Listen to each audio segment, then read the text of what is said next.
Hi guys, so today share ko lang itong other opportunity for the Trust Wallet, Impossible Finance, which is the upcoming launchpad ni Stratum, no, which is Strat yung pinaka-ticker. 50 exclusive whitelist spots to be distributed worth 100 USDT each, no. So kaka-start lang din ito kahapon, which is January 23 to February to. Ito yung pinaka mechanics nung early adopter offering campaign with Impossible Finance, no. So discuss natin dito today. Step by step din natin dito guys na bibigyan ng perspective sa Galx. Papakita natin dito kung paano makakuha ng oath as well as pinaka points, no. And dito din guys meron pinaka mechanics, no. Dito naman step by step, napaka organized and comprehensive naman yung pinaka step by step. Pero bago tayo dito magsimula sa pinaka discussions natin today, kung hindi nyo pa na like itong video na to, please like this video first, subscribe nyo yung YouTube channel natin, turn all the bell icon para ma-notify kayo dito sa mga updates natin na ginagawa sa ating YouTube channel.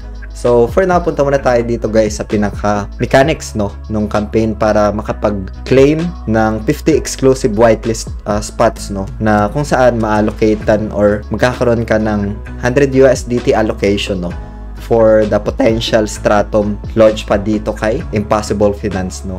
So in-access na din natin yung Impossible Finance wherein nandito nga yung Stratum Exchange, no. And as per experience guys, own perspective ko lang to, if we mention launchpad, once na mag-public yung pinaka token nito is that magkakaroon siya ng good result performance nung pinaka price actions nung isang launchpad project na yun guys, no.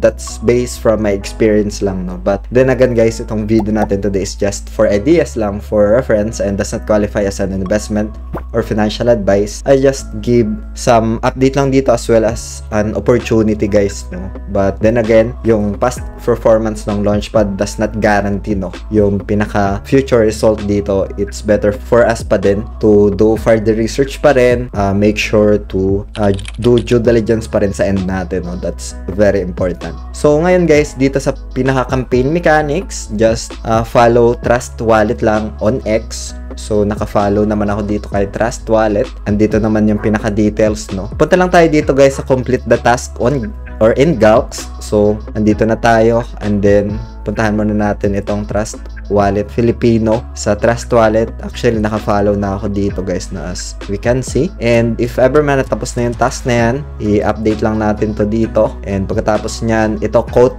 the tweet. So puntahan lang natin yung pinaka-tweet na yon dito sa Twitter. Continue access ko lang to. Ito yung pinaka-task dito kay Galx, no? So ngayon, i-quote tweet ko lang to ito. And then pagkatapos nyan, Possible Finance Launchpad, which is a Strat. Gagawin ko lang dito is that to post, no? So simple as that. And balik tayo dito ulit kay Galx. So pagkatapos nyan guys, refresh mo lang dito. It takes 1 minute, no, para ma-detect yung pinaka-task na yon. So dito guys sa survey, no, so punta lang tayo sa pinaka-Trust Wallet natin para i-provide yung BEP20 address. Ito yung Smart Chain, no. So punta lang tayo dito sa pinaka-wallet natin, tapos select natin itong BNB. So once we select this, andito lang guys, no, sa receive, no, i-copy natin yung pinaka-address, receive. Ayan. And then copy lang natin ito yung pinaka-address, no. So just copy and then paste lang natin dito sa pinaka-answer, no, dito. So paste lang natin, and then pagkatapos niyan is just tap next, no. Next task dito guys is that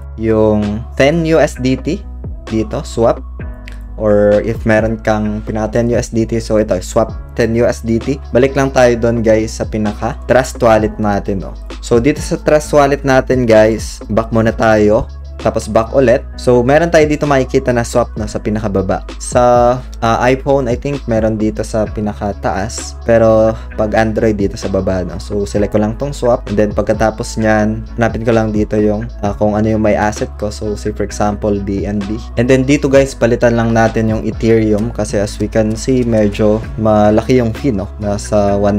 So try natin palitan, and then hanapin natin dito sa BNB Greenfield, no. So say for example dito, and then 0.036, or try natin 0.034. Ayan, and then just tap continue lang, and then tap confirm, no. And ayun, so processing na siya, simple as that. Transaction details check natin. So dito guys, since sa pinaka-task or sa survey number 2 is that kailangan transaction ID. So, ikakopy lang natin to, yung pinaka-TX hash. If wala dito, back lang tayo sa ating Trust Wallet. So, back muna tayo. Tapos, balik tayo dito sa pinaka-home. Ayan. And then, pagkatapos nyan, select natin tong BNB kasi dito natin transact. And ayun, so meron naman ditong pinaka notification. So select natin yung notification na yun. Ikakopy lang natin dito guys. Merong share sa taas, no? So share lang natin. And then as we can see, ito yung pinaka TX hash natin, no? Ito. So copy lang natin. And then balik tayo dito. And then paste, no? So, simple as that.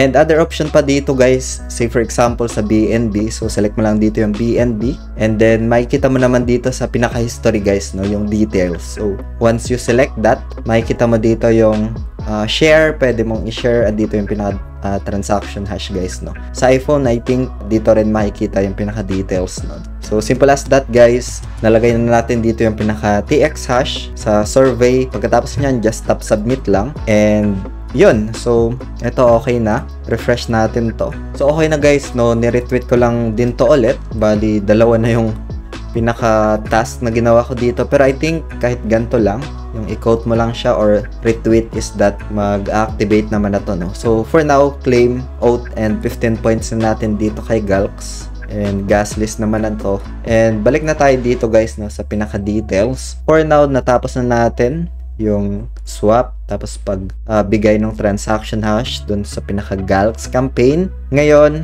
nandito na tayo sa pinaka how winners are determined guys, no. Dito guys, pagkatapos nyan, kailangan meron kang pinaka KYC din dito guys, no, sa Impossible Finance. Itong pinaka resources na to guys is that ilalagay ko na lang sa description ng video na to para mabasa nyo rin, as well as kung magkano yung fully diluted valuation which is $1.5 million. Token vesting, nandito naman 50% will be unlocked during token generation event. And dito actually yung pinaka details guys, to summarize, no, for you to get this allocation na 100 USDT, kailangan mo ma-complete yung pinaka-task sa Galx. Mag-swap ka, tapos doon sa pinaka-survey sa Galx is that you need to put your address, tapos transaction hash, just a proof na nakapag-swap ka talaga. And then pagkatapos nyan, punta ka lang doon sa Impossible Finance. So KYC guys, no, dito if meron kang pinaka-VABT or pinaka-soulbound token is that you'll be KYC naman dito guys, no. And after that, you'll be qualified doon if mapili yung 50 exclusive whitelist spots is that you'll be qualified for the allocation ng 100 USDT dito kay Stratum Launchpad guys, no. So yun lang for today guys. If you have questions, feel free to ask lang sa comment section ng video na to, no. So that's it for today guys. Ingat tayong lahat. Peace out. Bye for now.